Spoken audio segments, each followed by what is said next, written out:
Stop and listen. I know you're doing good in your habit and you're thinking you deserve an award. I'm not saying you don't, but what you don't deserve is a bad reward. Now, what is a bad reward? Let me tell you a story. I was trying to eat clean for a very, very long time. And I would always go into my kitchen, I'd pick out the healthiest foods I can find, eat it, and I'd do that for like a week. And I'd feel pretty good about my stuff. Like, yeah, it's time for a little cheat day, a little, it's like a reward for myself.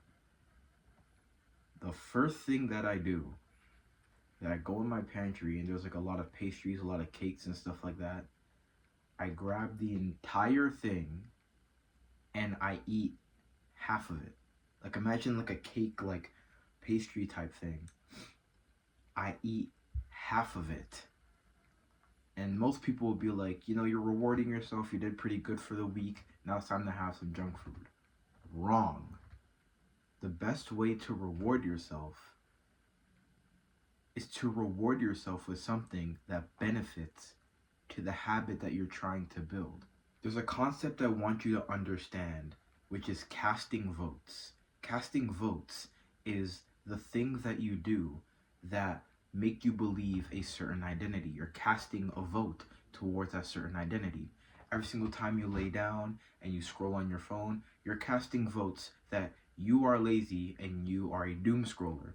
Every single time you go to the gym, you're casting votes towards a person who goes to the gym consistently. So why does this have to tie to actually building your habits and rewarding yourself properly? When you do a bad reward, you are casting votes towards the opposite of your actual habit.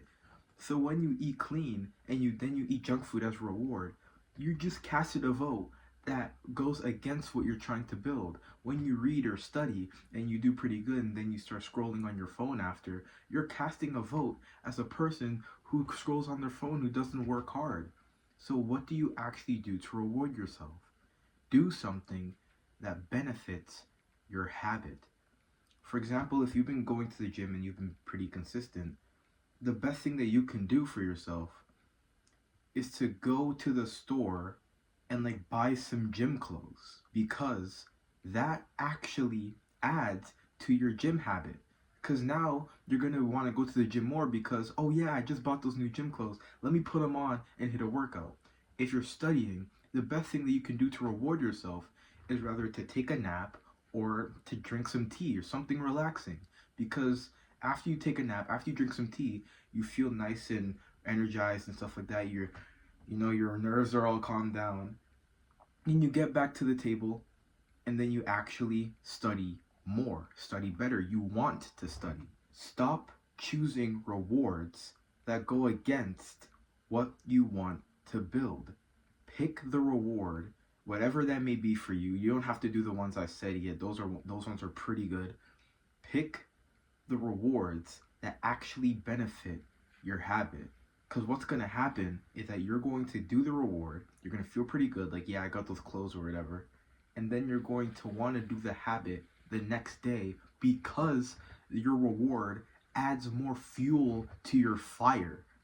It's so much more productive to reward yourself this way than reward yourself in the opposite.